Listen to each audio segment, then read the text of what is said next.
Buenas tardes, a continuación hablaré sobre los 12 pares craneales. Primero comenzamos con el nervio olfatorio, que es el primer par craneal. Su origen real es en las células bipolares del epitelio olfatorio ubicado en la parte superior de la cavidad nasal. Su origen aparente es en la cara inferior del bulbo olfatorio. Su función es mediar en el sentido del olfato, permitiendo percibir y distinguir una amplia variedad de olores. En su recorrido, nace en la mucosa olfatoria del techo de las fosas nasales, atraviesa la lámina cribosa del etmoides y llega al bulbo olfatorio. Una de sus alteraciones de este par podría ser la anosmia, que es la pérdida del olfato. Siguiendo con el segundo par craneal, que es el nervio óptico. Su origen real es en la capa de células ganglionares de la retina.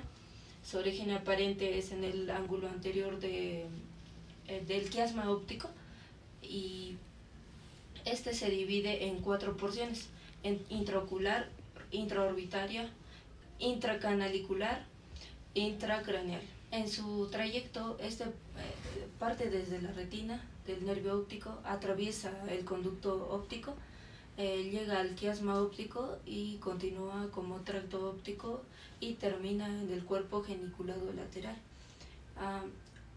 Ahora, continuando con el tercer nervio, que es el oculomotor. Su origen real se encuentra en el núcleo oculomotor y el núcleo de Edinger-Weisbach del mesencéfalo. Su origen aparente es este sale del cráneo olfatorio a través de la fisura orbitaria superior, y su función es modular el movimiento ocular y es responsable del tamaño de las pupilas. Se divide en 2 ramas: la rama superior inerva a los músculos rectos superiores y al músculo elevador del párpado. Una alteración de este par craneal podría ser la diplopía, la midriasis y etc. Continuando con el cuarto par craneal, que es el nervio troclear o patético. Su origen real se origina en el núcleo del mesencéfalo. Como origen aparente, es en un punto donde sale el tronco encefálico por su lado posterior, es decir, dorsal. Su función es transportar la inervación motora de los músculos oblicuos superiores del ojo, rotación interna, depresión, abducción. Su trayecto también, como dije, nace del mesencéfalo, pero en su cara dorsal, debajo del colículo inferior, rodea el tronco encefálico, atraviesa el seno cavernoso y entra por la fisura orbitaria superior y llega al músculo oblicuo superior. Continuando con el quinto par craneal, que es el nervio trigémino. Su origen real se encuentra en el núcleo motor del quinto par, ubicado en la protuberancia. Su origen aparente se encuentra en la cara lateral de la protuberancia. Su función es proporcionar sensibilidad a la cara, la boca y la nariz, y controlar los músculos de la masticación. En su trayecto, nace en la protuberancia, pasa por el ganglio de Gasser y se divide en 3 ramas: la oftálmica, que sale por la fisura orbitaria superior; la maxilar, que atraviesa el agujero redondo mayor; y la mandibular, que pasa por el agujero oval. Una alteración de este par craneal podría ser la pérdida de sensibilidad facial, debilidad en la masticación, neuralgia del trigémino, etc. Ahora, continuando con el sexto par craneal, que es el nervio abducens. Su origen real es en el núcleo abducens del puente de Barolio. En su origen aparente se encuentra en el surco bulbopontino, cerca de la unión del puente con el bulbo raquídeo. Su función es controlar los movimientos del ojo hacia los lados. Es fundamental para la visión binocular. En su trayecto, nace en el surco bulbo protuberancial, cruza el seno cavernoso, sale por la fisura orbitaria superior y llega al músculo rector lateral. Una alteración de este par craneal abducen podría ser el estrabismo convergente, también la diplopía al mirar lateralmente. Ahora siguiendo con el séptimo par craneal, que es el nervio facial. Su origen real se encuentra en el tallo cerebral entre el puente y el tronco encefálico y el bulbo raquídeo. Su origen aparente es en la fosita lateral del surco bulbopontino medial, medialmente al origen aparente del núcleo vestibular. Su función es controlar los músculos de la expresión facial, la producción de las lágrimas y saliva y el sentido del gusto.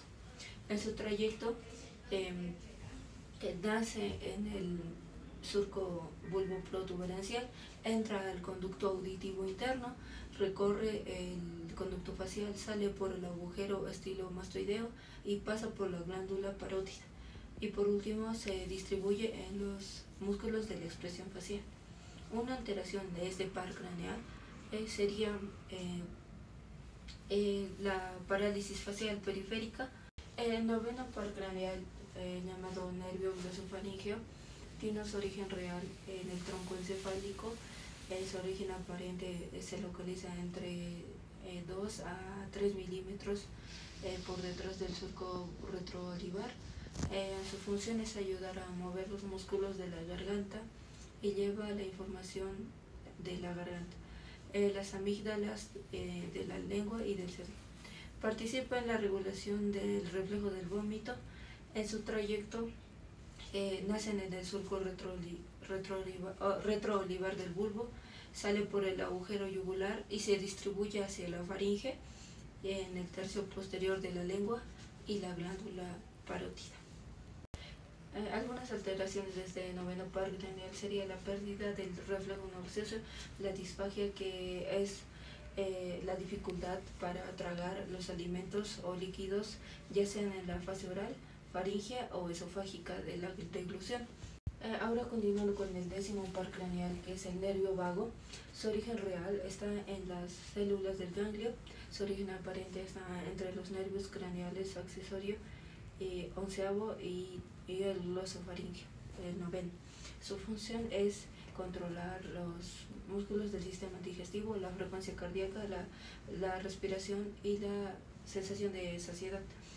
En su trayecto, como dije, también nace en el surco retroolivar, atraviesa el agujero yugular, desciende por el cuello junto a los vasos carótidos, continúa por el tórax y llega hasta el abdomen, alcanzando incluso el colon transverso. Algunas de sus alteraciones podría ser la disfonía, que es la alteración de la voz que afecta a su timbre, intensidad, tono y duración, haciendo que suene ronca, débil y entrecortada e incluso casi inaudible. Ahora tenemos el onceavo par craneal, que es el nervio accesorio. Este en su origen real se encuentra en el núcleo ambiguo del tronco encefálico y en las raíces nerviosas cervicales de la médula espinal. Su origen aparente está entre el 2 y 3 milímetros por detrás del surco retroolivar. Su función es controlar los movimientos de la cabeza, hombros y el cuello. Este nervio es un nervio motor puro. En su trayecto, este tiene raíces vulvares y medulares.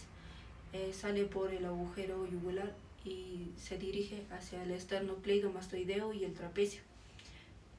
Algunas alteraciones de este nervio sería la debilidad para girar la cabeza y elevar los hombros. Por último tenemos al doceavo par craneal, que es el nervio hipogloso. Su origen real es en el núcleo motor del bulbo raquídeo, que es parte del tronco encefálico. Su origen aparente es en el surco preolivar. Su función es controlar los músculos de la lengua, lo que permite hablar, masticar y la deglución. Es un nervio motor puro también, y en su trayecto, como dije, nace en el surco preolivar del bulbo, atraviesa el conducto del hipogloso y se distribuye en los músculos de la lengua. Algunas de sus alteraciones serían la atrofia. Esta es la disminución del tamaño de un órgano o tejido o célula, acompañada de una pérdida de su función parcial o total, debido a alguna reducción en el volumen de sus componentes estructurales. También sería la desviación de la lengua hacia el lado lesionado y disartria. La disartria es un trastorno motor del habla causado por una alteración en el control neuromuscular de los músculos que producen la voz, la articulación y la respiración. Eso sería todo. Muchas gracias.